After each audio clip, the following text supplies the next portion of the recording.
real Shaney here, and today we are back with another video. It's not a review, as you know, because you've already clicked on this video.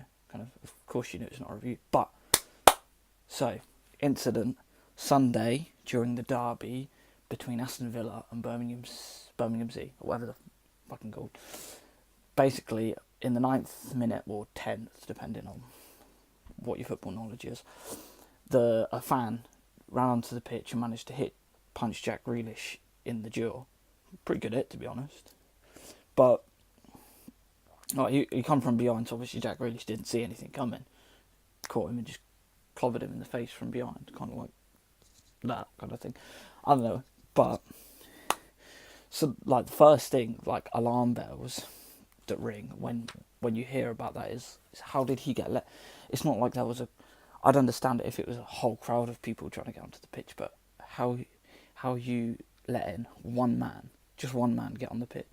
And like he said, he wasn't in a drunken state when he hit him.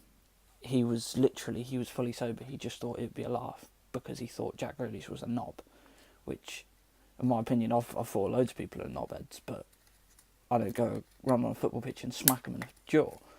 I mean, it's just the way it is. But really questions asked of the security, because what were they playing at? I'd love to see footage of what the security were doing when he jumped the fence. Because I mean, even if he was sat on the bottom, you'd have seen him get up.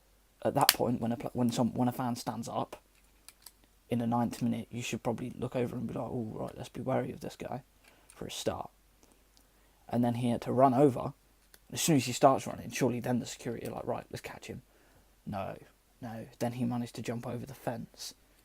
Then he managed to run onto the pitch. Still no word. Managed to hit Jack Grealish. And then, suddenly, out of nowhere, security come. Questions. Maybe they let it happen. Maybe because it was at Birmingham. Maybe they let it happen because it's Villa players. But, again, questions have been asked of the staff. So, next thing, he was reported to say he did it because he thought Jack Grealish was a knob, and that he did it as a joke. I mean, to us, that's not a joke. What's funny about that? Why? I just don't get it. Like, a joke. Luckily he didn't have any weapons on him, and it was just his fist. Like, this is why stupid rules get put into football grounds. You're only allowed them shitty plastic bottles, and they have to take the lid off before you bring it down to the stadium. And most stadiums nowadays, you're not even allowed to bring your drink to your seat. You have to stand up and watch it. And if you're a slow drinker like me, I mean, you miss part of the game because you can't watch it because you're still having a drink. And that's irritating. It's rules that are getting put into the game purely because of stupid shit that this person does. And why? What would come into your head just to think, do you know what? You're just watching a game, you're derby as well, so loads of fun. I love derbies. And you think, do you know what, God, I'm gonna fucking hit him. Like, I think, yeah, maybe when your opponent celebrates a goal and you're like, oh yeah, I want to fucking hit him so much because he's my opponent and he's the rival team, yeah, you think it. Trust me, I thought Charlie Austin from Southampton was a prick and I wanted to punch him, but I'd never do it because, again, it's a lawsuit waiting to happen, and I'm broke. I'm not, but I ain't got nothing, so. But on the bright side, though, I'd say there is a couple of bright sides about this problem, but they did say. So first reports come that he was charged.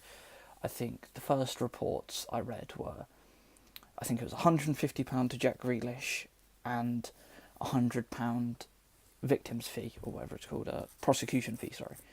But I then read a little bit deeper, I read into Sky News and BBC and everything, and it has been reported now that he's received a 10-year footballing ban, which I'm not too certain what that means. I assume basically he's not allowed into any football stadium or anything to do with football for the next 10 years. And Birmingham City have also issued a lifetime ban of the stadium, so he's never allowed to enter Birmingham City Stadium. And as a fan of football, I know how that would make me feel. If someone turned around to me and said, you could never visit the Vitality again, or Dean Court, whatever you want to call it, you could never visit your home stadium again. As a massive football fan, I think that really made me feel shit and make me. Apparently, he feels bad for what he did. Or, yeah, you'd probably feel bad once you knew what was going to happen, but you didn't. So you did it trying to be a dick, and you fucked up, and now you've ruined yourself. Well, bravo. And nothing you can say, if he does watch, nothing you can say that's going to change it. You're fucked, mate. And also, he did mention that his family are now getting threats. If this is true, then Villa fans that are doing this, you're just as bad as him. You're just as bad. Why does his family deserve it? It's like you got a problem. It's like, say, if I had a problem with Jim down the road, yeah, right, like, and then I saw his brother. Why would I go and punch his brother? His brother hasn't done anything. It's him. He's the problem. So by all means, if you do see him in the street, punch him in his face, and they'll be like, "Oh, my bad. You thought it was a joke."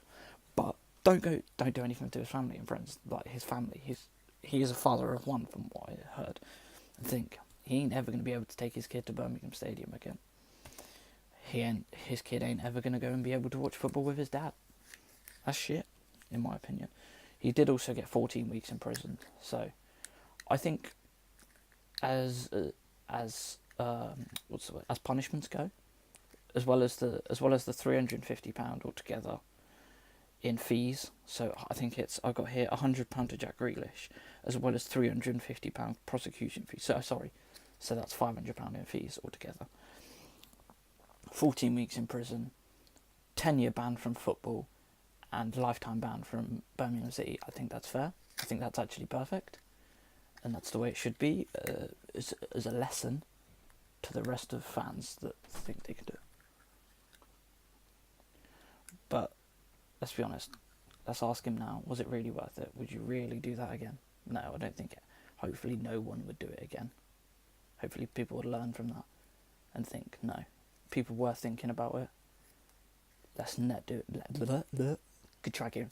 Let's not do that again. Let's not follow in his footsteps, because he's a twat. And to put the icing on the cake, Jack Grealish then did go on to score the only goal of the game and the winner for Aston Villa, just to prove to that man that karma really is a bitch. That's me out. I'll see you soon. Ciao.